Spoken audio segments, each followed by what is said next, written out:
Hey everybody, Summerhill Cinema 700 here with a video today showing my Italian post-apocalyptic movie collection here. Absolutely love Italian post-apocalyptic films. I enjoy them even more than like the Mad Max films, honestly. They're just such a blast. They're so fun. So I just thought I'd do a video showing the collection because I recently did a video showing my Lucio Fulci collection, and I actually plan on just doing an entire video of my just Italian horror collection. But I thought we'd do one on the Italian post-apocalyptic collection because the last video I did was a tribute to Mark Gregory, who we had recently found out that he passed away. He played Trash in 1990, the Bronx Warriors, and Escape from the Bronx. I did a video, you can go check that out. But I thought this kind of ties in with the whole post-apocalyptic thing, so why not do a video on it? And you know, in my opinion, there's three genres that the Italians did best. They did the spaghetti westerns, horror, and the post-apocalyptic film rip-off movies. They're just so much fun, like I said. So let's just get right into this. Starting out, this is kind of, I didn't know if I was going to put this in the video because it's more of a horror film, but it is kind of post-apocalyptic-like, and that's the Bruno Mattei film, Rats, Night of Terror. This is a double disc set here with Hell of the Living Dead. Hell of the Living Dead, when I first saw it, I thought, oh my god, this is horrible. I'll have to give it a rewatch sometime, but I really enjoyed Rats, the Night of Terror. It's quite fun, and it has a really cool soundtrack too. Bruno Mattei too. Like the reason I didn't like Hell of the Living Dead is it was just so weird, and he used a lot of like stock footage from like other films, and it just didn't work for me in that film. Rats, I think there might have been some footage like that, but not as much. I enjoyed Rats a lot more, and it has a really cool synthesizer soundtrack. And it is kind of post-apocalyptic, even though it's not that Mad Max style. I kind of put it in there with the post-apocalyptic. Next up, these are my personal favorite Italian post-apocalyptic films, and the first one here is actually one of my favorite films of all time, and that's this is a post-apocalyptic Blu-ray collection here from Blue Underground. But we have 1990, The Bronx Warriors, which is my absolute favorite post-apocalyptic film, and like I said, one of my just favorite films in general of all time. And then the sequel, Escape from the Bronx, and then you have The New Barbarians, which is the most kind of Mad Max-like film out of these three. But 1990, The Bronx Warriors is just kind of like takes place mostly in the Bronx. Same with the second one. All these people they're trying to get them to leave the Bronx. The first one is more post-apocalyptic like. The second one's more almost just like an action film with I guess I'd still, yeah, these are all post-apocalyptic films, hence the reason it's called the post-apocalyptic collection. But I watched 1990 The Bronx Warriors for the first time back in early 2019, and after that I just fell in love with the film, and now it's one of my absolute favorites. And it has a really good cast too. You get some like classic actors like Vic Morrow and Christopher Connolly. Fred Williamson's in the first one too. It's just a blast. And then Mark Gregory plays the main character Trash in both films, 1990 The Bronx Warriors and Escape from the Bronx. And it's just a lot of fun. And then The New Barbarians too. The first time I watched that I thought, oh, this is pretty bad. And it still is. It's very cheesy. The cars that they're driving around in are like these like little like golf carts, and they sound like it's just so ridiculous. But it's fun. And Fred Williamson's in that one too. They're all very fun films, and that's what films should be like. They should be fun. And those three there are all directed by Enzo G. Castellari. I actually have a 1990 The Bronx Warriors small little print that's signed by Enzo G. Castellari, which I'll do a video on sometime. Next up here, this is Lucio Fulci's post-apocalyptic film. A lot of the Italian horror directors cashed in and made like a post-apocalyptic film in the 80s, and Fulci did one. Unfortunately, though, out of all these, this is honestly, I think, one of the weakest in the post-apocalyptic whole film wave that happened in the 80s. But it's plenty of fun. Fred Williamson's also in this one, and what's his name from Zombie, and he was also in a few other post-apocalyptic films. What's his name again? See if I can find it here. Can't remember what his name is right now. Al Cliver, yeah. An interview with him too on here. There's a lot of special features. This one's from Seven Films. Last year, thankfully, they came out. They released 3 films that I had on my to-watch list for the longest time. Warriors of the Year 2072, Atlantis Interceptors, and also Endgame, and they released all 3, so it was just awesome. But yeah, so Warriors of the Year 2072, I think it's also called The New Gladiators or something like that. But this is a fun one. It's almost like a rollerball style film. It's like there's like this like big games happening. It's almost like like gladiator like games. There's like these motorcycle races where everyone just like crashes into each other. It's a fun movie. It's entertaining, but it's out of all these other post-apocalyptic films here that the Italians did, I think this is one of the weaker points, honestly. Which is unfortunate. I was really looking forward to this. I expected more from it, but it's still fun. It's got some really cool. Made really cool use of miniatures. And they made like this. They made like the whole city of Rome, but they made it look futuristic. And there's some like cool like spaceship miniatures and stuff like that. And again, with all these movies, you'll find they have really cool soundtracks. And this one also has a really cool soundtrack. And thankfully, you got the CD soundtrack as well with this one, which is really cool. But yeah, that's Warriors of the Year 2072. It's still a very fun movie. Just compared to these other ones. Also, the alternative artwork for that's really cool. I think it's on the reverse side, but I don't want this video to be too long, so we'll just continue here. Next up, this is one by Joe D'Amato, and this is one I just mentioned. This is Endgame, and this one's from, 1983. I haven't gone through the years on the other ones. Anyway, it's not a big deal. But this is a very fun one as well, too. I actually really enjoyed this. I enjoyed this more than Warriors of the Year 2072. Again, great soundtrack. This one, it's almost like Running Man, it's kind of style film. It's like this guy's being tracked down. He's in it's like this big game where Al Cliver's the main character. They set him loose, and then he has all these people come chase after him, and it's like being broadcasted over TV, which is kind of like Warriors of the Year 2072. It's also being broadcast on TV. It's like all these big games.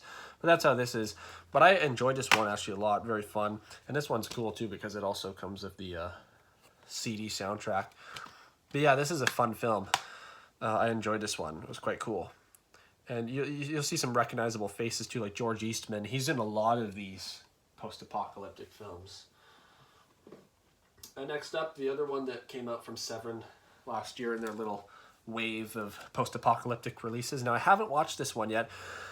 I've just been waiting for the right time because I know I'm going to absolutely love it. If that even makes sense, you'd think, whoa, why haven't you watched it yet? I don't know. Sometimes I just wait for the right time because I know I'm going to enjoy it. You know, a lot of these films, the first time you watch them is the best time. So I'm just waiting for the right moment. But this is Raiders of Atlantis, also known as the Atlantis Interceptors. And this one just looks crazy. Has an awesome soundtrack. I've listened to the soundtrack a lot, even though I haven't watched the film yet. But this one just looks absolutely insane. It's like a group of like army veterans like go to rescue some submarine or something, I think, and Atlantis ends up rising up. It's just a crazy plot, but it looks really fun. And again, I've already listened to the soundtrack. Unfortunately, out of these 3 releases, the other ones came with a CD soundtrack. This one didn't. I wish it had.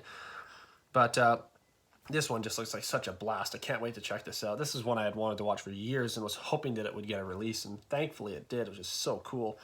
And it stars Christopher Connolly in the lead role, who I've mentioned before I think is one of the most underrated actors. He was also in 1990 The Bronx Warriors. He also played a role in Manhattan Baby. He was in Strike Commando. He's had a lot of little roles throughout the years. I thought he was a really great actor. Unfortunately, he passed away a long time ago. He was only in his 40s. I think he had lung cancer or something. I think he was a heavy smoker. It was unfortunate because I thought that he was great in all the roles that he was in and very underrated. I also watched a movie recently with him that was like a made-for-TV movie from the late 70s called, I think, The Fantastic Seven, where he's like this stuntman, and he gets a group of other stuntmen together to go rescue this actress who has been kidnapped, and it was really entertaining. You can find it on YouTube. It's called I think it's called The Fantastic Seven. It was quite a fun one. Next up here we have this film. Who did this one? It's Sergio Martino. Also stars George Eastman, and what's his name in the leading role? I can't remember. See if it'll come to me. Can't remember the lead guy's name right now, but anyways, this is After the Fall of New York. I think it's actually called 2019 After the Fall of New York, but on this Blu-ray here from Scorpion, it's just called After the Fall of New York. This is quite a fun movie too. This is a really cool artwork there, the one on the disc with the alternative artwork. There's a few different artworks here. There's that one, and then you get that artwork there too. This one was quite fun, but some people say that this is like the best Italian post-apocalyptic film? I disagree. It was fun. I have to rewatch it, though, because I can't remember a lot about it. Because a lot of these films have a similar kind of feel to them. But yeah, 2019 After the Fall of New York, if you're an Italian post-apocalyptic fan, this is definitely one you want to have in your collection. All of these are ones you want to have in your collection. This one here is not so much a post-apocalyptic film, but it's more of an action film, but I'll just throw it in anyways. Because it's kind of like a Terminator-style film, so I guess it can kind of be considered post-apocalyptic-like. It's another Sergio Martino film. It's called Hands of Steel. And actually, John Saxon has a role in this one. Again, George Eastman is also in this one. This is really fun. It's kind of like a Terminator ripoff. In fact, they actually replicated the scene where Arnold's moving his fingers and you can see the robotic mechanisms inside of his wrists. They did that. They kind of basically stole that in this movie here, which is... Anyways, this one is quite fun. Hands of Steel. Again, that's all I can describe it as a Terminator ripoff. But it was good. It was actually entertaining. This is another one. This is very post-apocalyptic-y, very Mad Max style. This is one called Exterminators of the Year 3000. This one's a film. Who directed this one? Again, here. Remember. Let's find out. Where the hell does it even say? Directed by Jules Harrison. That doesn't sound Italian, does it? I'm pretty sure this is an Italian film. Maybe that was just the directors. You know, a lot of them used like an American name. They had their own like second name that they'd use. Anyways, I don't know too much about the director. But anyways, this is a fun film. Exterminators of the Year 3000. Watched this one a while ago. I can't remember exactly what the plot is. I think they were trying to find like the last water or something in the world. Again, I can't remember because a lot of these have a similar storyline.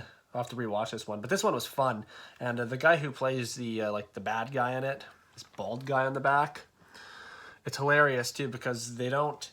I guess they didn't want swearing in this movie. Although I think there are scenes where they do use the F-bomb. But instead of saying like, you mother effers, this bad guy, when he's like on the back of his truck and they're like charging, he's like, march forward, mother grabbers. And he says it like 4 or 5 times in the film. He's like, get those mother grabbers, go forward, mother grabbers, let's go, mother grab. I mean, it's just like I never heard that before, and it's quite fantastic, really. I think I'm gonna start using that as an insult, but it's just when I've watched it for the first time, it was just so cringy. I was like, oh, that's bad. But anyways, it is a fun film. It's got, again, cool music.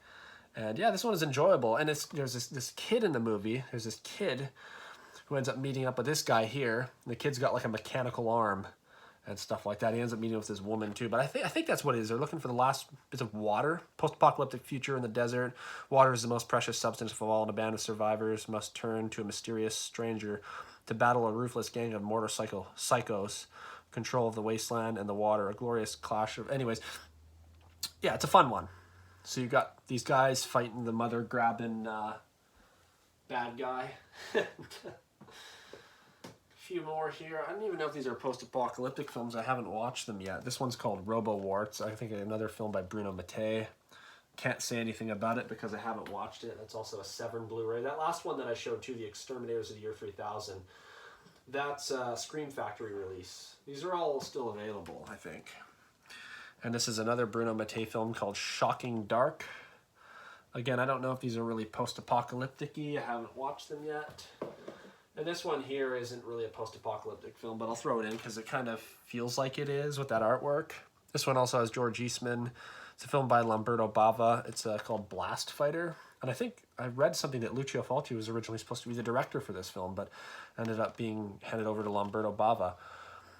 But this is like a crazy action film. This guy moves to this town. He doesn't like... There's like these poachers that are living there, and they're just like slaughtering every animal that exists. He doesn't like it too much, so he basically has a war with them. It's almost like Rambo, but instead of like John Rambo versus the cops, it's this guy versus these like trophy hunters. It's fun. It's a good one. I think that does it for the post-apocalyptic films, the Italian ones. I'm not going to include like the Mad Max films. Those are the only other really post-apocalyptic kind of films I have, I think. But again, this is just for the Italian post-apocalyptic films. So thank you very much for watching this video. Let me know what you think of these films. Have you watched any of them? What's your favorite Italian post-apocalyptic film? Again, for me, out of all those, it's 1990 The Bronx Warriors. But they're all fun. They're all super entertaining. Really looking forward to checking out Raiders of Atlantis. But yeah, I'd like to hear what you think of these films. So thank you very much for watching this video, and we will see you all next time. Take care.